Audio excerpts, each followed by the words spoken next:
Assalamualaikum warahmatullahi wabarakatuh.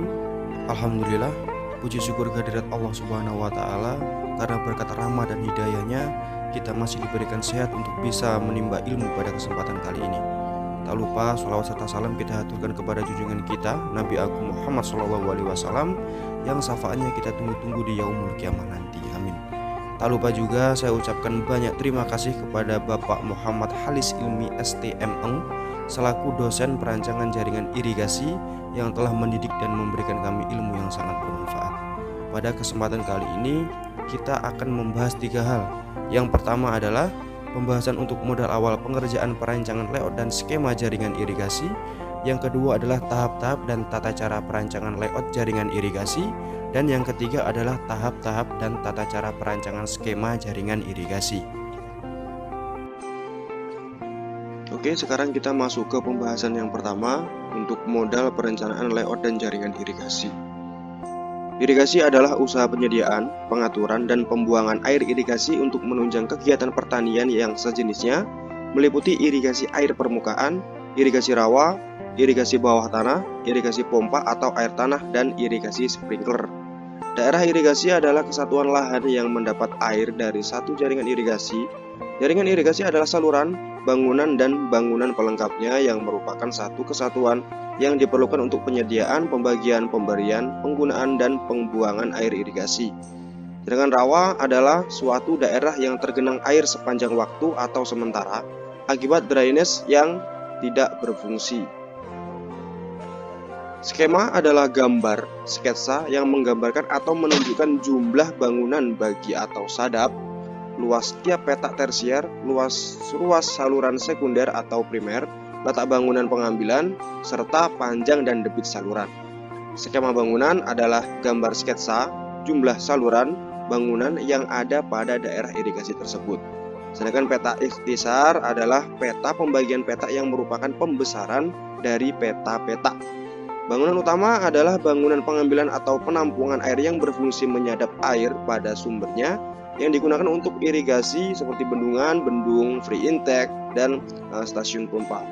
Sedangkan peta-peta atau layout adalah peta yang menggambarkan atau menunjukkan segala informasi, lokasi, dan arah saluran pembawa atau pembuang bangunan utama atau pelengkap, jalan, batas peta, primer, sekunder, dan tersier yang dapat diairi berdasarkan keadaan topografi daerah tersebut. Nah, bisa teman-teman lihat juga di samping, garis kontur adalah suatu garis yang menghubungkan tempat-tempat yang sangat tinggi dan suatu permukaan tanah di dalam peta. Garis kontur ini dapat kita bayangkan sebagai tepi dari suatu danau atau laut. Kerapatan jarak kontur pada suatu peta dengan lainnya menunjukkan keadaan wilayah yang curam. Sebaliknya, semakin jarang jarak antar garis kontur pada suatu peta menunjukkan bahwa daerah yang disebut termasuk dalam kategori landau menurut Sri Jono pada tahun 1981.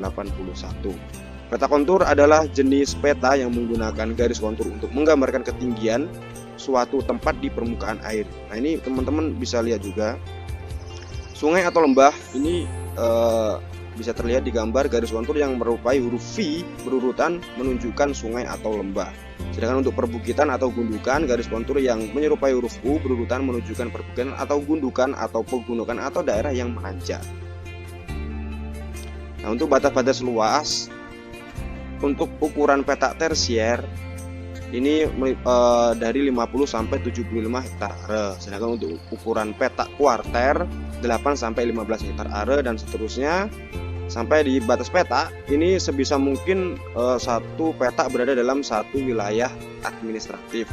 Yang kedua, batas peta bisa berupa saluran irigasi, saluran drainase, batas desa, atau bahkan sungai. Sedangkan untuk 8 persyaratan irigasi ini, yang pertama adalah air cukup untuk memenuhi syarat kualitas dan kuantitas, tanah cocok untuk pertanian, beririgasi. Yang ketiga adalah pemilikan atau status tanah jelas, tidak ada sengketa tanah, ada petani penggarap yang bersedia berpartisipasi, tersedia akses ke pasar pada kedua musim, tersedia akses ke lokasi untuk pembangunannya. Yang selanjutnya adalah gangguan banjir atau genangan tidak sulit ditanggulangi, didukung oleh instansi dan instansi terkait, prioritas daerah, dan lain-lain. dari Surat Menteri PU nomor AP 01010301 MN garis miring 623 24 Juli 1980. Untuk tata warna, warna-warna standar akan dipakai untuk memperjelas gambar tata letak jaringan irigasi dan pembuang. Warna-warna yang dipakai adalah biru untuk jaringan irigasi, garis penuh untuk jaringan pembawa yang ada, dan garis putus-putus untuk jaringan yang sedang direncanakan. Sedangkan merah untuk sungai dan jaringan pembuang, garis penuh untuk jaringan yang sudah ada, dan garis putus-putus untuk jaringan yang sedang direncanakan. Selanjutnya coklat untuk jaringan jalan, kuning untuk daerah yang tidak diairi seperti dataran tinggi dan rawa-rawa, hijau untuk perbatasan kabupaten, kecamatan, desa, dan kampung, merah untuk tata nama bangunan, hitam untuk jalan kereta api. Sedangkan warna bayangan akan dipakai untuk batas-batas petak sekunder. Batas-batas petak tersier akan diarsir dengan warna yang lebih muda dan warna yang sama. Nah, ini bisa teman-teman lihat juga untuk tata penggambarannya dalam saluran irigasi. Biru ini berarti nama-nama saluran atau pewarnaan garis-garisnya ini berwarna biru untuk saluran. Untuk terowongan, saluran penutup, sedangkan untuk bangunan-bangunan ini berwarna merah sesuai dengan selasa birunya. Merah adalah untuk tata nama bangunan. Sedangkan untuk bangunan pelengkap ini jalan diwarnai coklat tadi, jalan petani juga. Sedangkan untuk jembatan ini tempat cuci, tempat mandi hewan di dalam salon ini menggunakan warna merah. Nah, untuk bangunan-bangunan lainnya ini seperti bangunan bagi dan tentu sadap, bangunan sadap, gorong-gorong, talang, dan lain-lainnya ini juga menggunakan warna merah sesuai dengan aturan. Untuk tata-tata nama-nama yang diberikan untuk saluran-saluran irigasi dan pembuang, bangunan-bangunan dan daerah irigasi harus jelas dan tidak logis. Harus jelas dan logis. Nama yang diberikan harus pendek dan tidak mempunyai tafsiran ganda atau ambigu. Nama-nama harus dipilih dan dibuat sedemikian sehingga jika dibuat bangunan baru kita tidak perlu mengubah semua nama yang sudah ada. Selanjutnya, daerah irigasi dapat diberi nama sesuai dengan nama daerah setempat atau desa penting di daerah itu yang biasanya terletak dekat dengan jaringan bangunan utama atau sungai yang airnya diambil untuk keperluan irigasi. Contohnya adalah daerah irigasi Jatiluhur atau Cikoncang.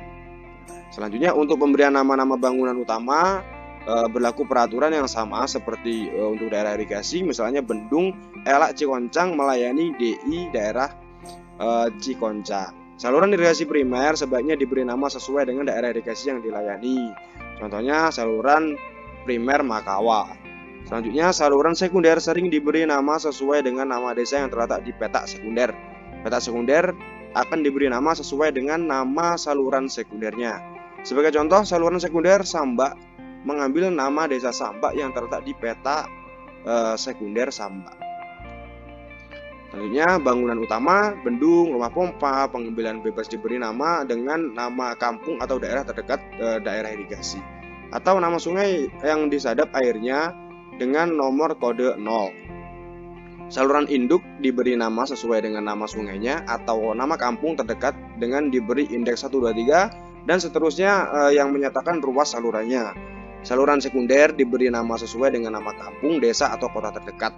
Sedangkan untuk bangunan bagi sadap diberi nama sesuai dengan nama saluran di hulunya dan diberi indeks 123 dan seterusnya. Bangunan silang seperti gorong-gorong, talang, jembatan, sipon, dan lain-lain diberi indeks 1A, 1B, atau 2A, 2B, dan seterusnya sesuai dengan letak bangunan pada ruas salurannya. Di dalam petak tersier ini diberi kotak yang berukuran 4 cm dikali 1,5 cm. Dalam kotak ini diberi kode dari saluran mana petak tersebut mendapat air irigasi. Arah saluran tersier kanan atau kiri dari bangunan bagi sadap melihat arah aliran air. Apabila ada 2 pengambilan atau lebih, maka daerah irigasi tersebut sebaiknya diberi nama sesuai dengan desa-desa terkenal di daerah-daerah layanan setempat. Untuk pemberian nama-nama bangunan utama berlaku peraturan yang sama seperti untuk daerah irigasi, misalnya Bendung Watulo melayani daerah Watulo.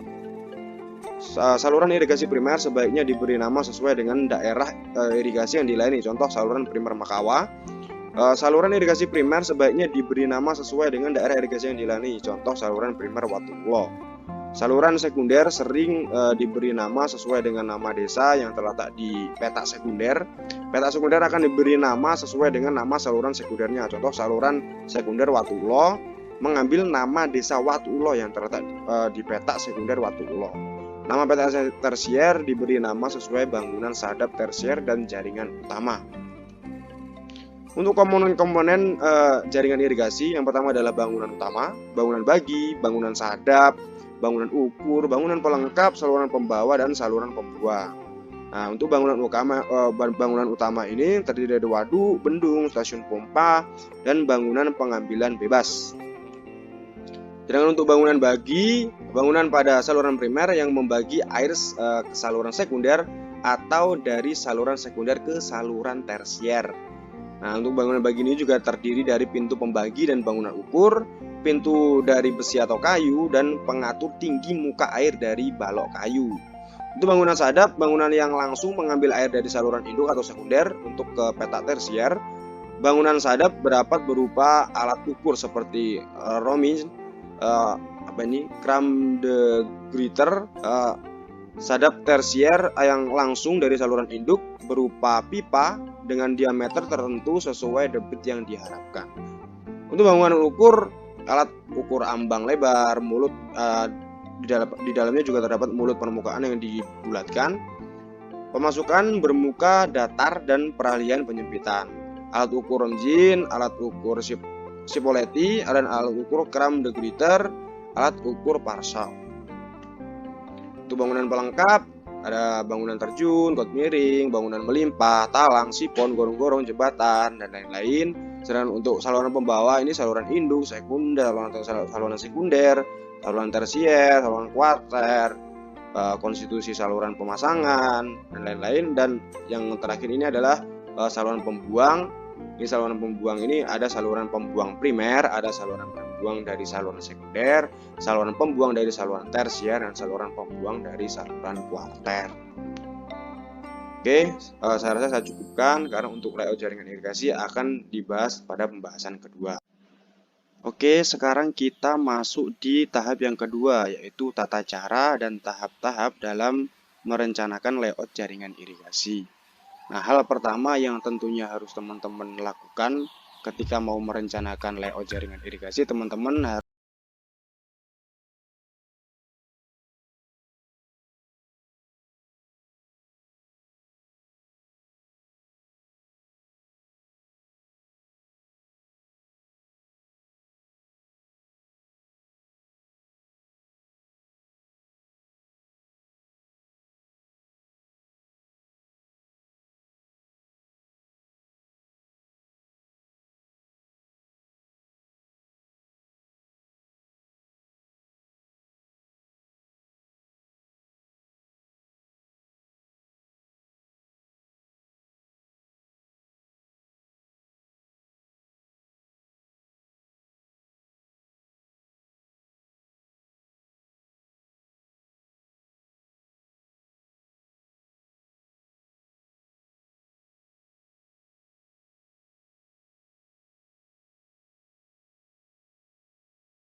cara di sini ada sungai dan di sini ada jalan, pastinya juga ada jembatan di sini.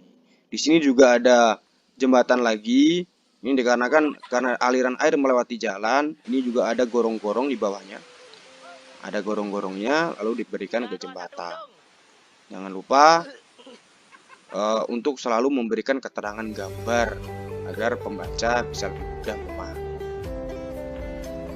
Alhamdulillah sekarang kita sudah berada di pembahasan yang ketiga, yaitu tata cara dan tahap-tahap dalam merencanakan skema jaringan irigasi. Nah, langsung saja seperti yang teman-teman lihat, yang kita perlukan dalam merencanakan skema jaringan irigasi adalah kita pisahkan dulu tadi peta kontur dan peta-peta sawahnya, dan kita ambil aliran irigasi dan bangunan-bangunan pelengkap yang ada. Nah, setelah itu di sini saya tambahkan juga untuk saluran primer Watu Ulo dan saluran sekunder Papuma. Ini maksudnya adalah anggap sajalah Watu Ulo ini adalah nama desanya, sedangkan Papuma ini adalah nama dusun. Itu berarti saluran primer 1 ini mengairi di dusun Papuma, seperti itu. Untuk nama bendungannya juga ini bisa dinamakan Bendung Watu Ulo sesuai dengan nama desa atau daerah penting di desa tersebut. Selanjutnya menentukan luasan dan debit air dan juga dan penamaan lainnya. Nah, ini seperti teman-teman lihat ini di sini Papuma ini maksudnya ya seperti yang saya bilang tadi, ini mengairi daerah atau dusun Papuma. Untuk K1 KA ini berarti aliran ini diairi oleh saluran sekunder 1 K1.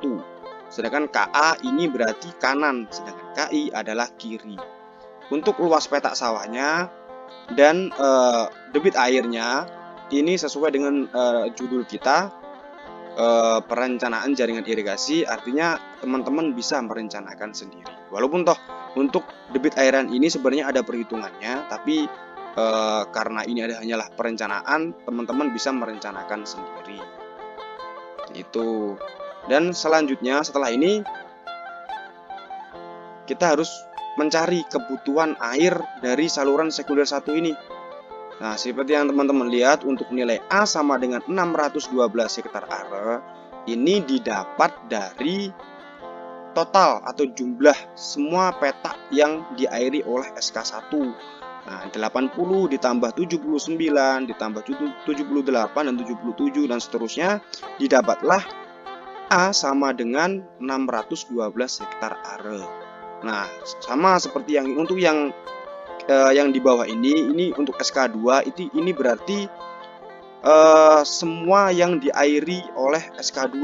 Nah, ini arah sini ini diairi oleh A2. Maka nilai A ini didapat dari penjumlahan dari keseluruhan yang diairi. Untuk SK3 ini berarti karena ke arah sana, berarti hanya ke arah sana saja untuk nilai A-nya. Untuk SK4 ini berarti SK5 ditambah SK6 dan seterusnya sampai ke bawah ini sama.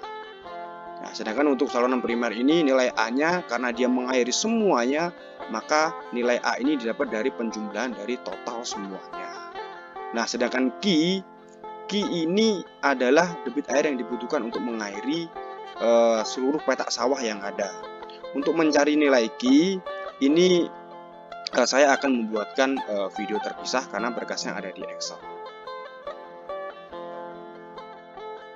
Nah, ini adalah perhitungan untuk mencari nilai Q. Nah, nilai Q adalah nilai yang tadi itu. Nah, tapi mula-mula di sini bisa teman-teman lihat nama ruas salurannya RP1, ini berarti ruas primer 1, dan di sini terlihat untuk HA-nya adalah 15.308. Ini didapat dari total jumlah petak sawah yang diairi oleh saluran atau ruas primer 1 ini. Sedangkan yang ini untuk liter per debitnya ini sama seperti HA tadi, ini jumlah keseluruhan dari yang liter airnya. Untuk efisiensi ini 65%, ini ada ketentuannya. Nah, boleh pakai 65%. Untuk Q maksimalnya ini liter per debit airnya bisa teman-teman lihat di sini rumusnya ini. Nah, ini berarti nilai luas dikalikan dengan yang ini lalu dibagi dengan efisiensinya, ditemukanlah nilai untuk Qmax-nya. Sedangkan yang ini Qmax tadi itu di bagian 1000. Kenapa di bagian 1000? Bisa teman-teman lihat angka satuannya. Satuannya meter per kubik, berarti dibagikan 1000 seperti itu. Nah, untuk L ini bisa teman-teman rencanakan sendiri. Bisa teman-teman rencanakan sendiri sesuai dengan judul kita tadi, perencanaan. Jadi kita bisa teman-teman boleh merencanakan sendiri. Sedangkan untuk elevasi rencana hulu dan hilir ini dapatnya dari mana?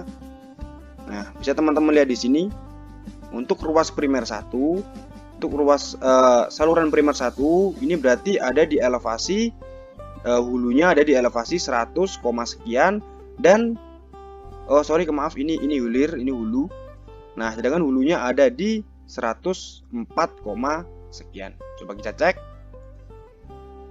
Nah, 104, sekian, hilirnya 101,75.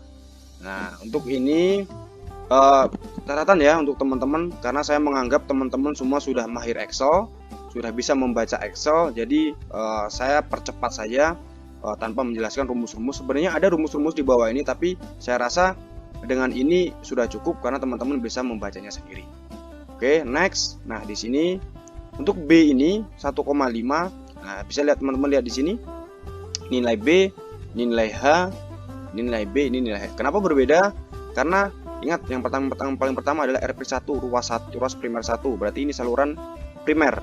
Saluran primer kita menggunakan bentuk salurannya adalah trapesium. Makanya nilai jadi berbeda B sama hanya. Ini terlihat nanti di nilai M. Nah, untuk kemiringannya dia 1. Kenapa dia nilai kemiringannya ada sendiri?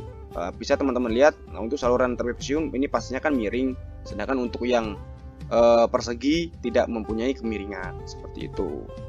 Nah, untuk nilai A ini bisa teman-teman lihat sendiri ya rumusnya. Untuk A ini apa, P ini juga apa, R ini juga apa, hingga ditemukanlah volume dari saluran yang tadi itu. Ditemukan juga di penghujung. Untuk nilai Q ini bisa teman-teman lihat, Q ini adalah P dikalikan dengan A. Bukanlah Q saluran meter dalam satuan meter kubik per detik adalah 0,319. Nah, untuk filenya nanti akan saya taruh di deskripsi agar teman-teman bisa mempelajarinya juga. Nah, W ini 0,4 ini maksudnya apa? Dan keterangan OK ini maksudnya apa? Nah, Q saluran meter dalam satuan meter kubik per detik ini, sedangkan M dalam satuan meter ini, jika Q saluran dalam satuan meter dalam satuan meter kubik per detik ini tidak melebihi 0,4 maka bisa dinyatakan oke, seperti itu. Dan ke bawahnya juga artinya adalah Q saluran dalam satuan meter kubik per detik ini harus lebih kecil dari 0,4. Saya rasa cukup sekian untuk pembahasan skema jaringan irigasi. Semoga bermanfaat. Wabillahi taufik wal hidayah. Wassalamualaikum warahmatullahi wabarakatuh.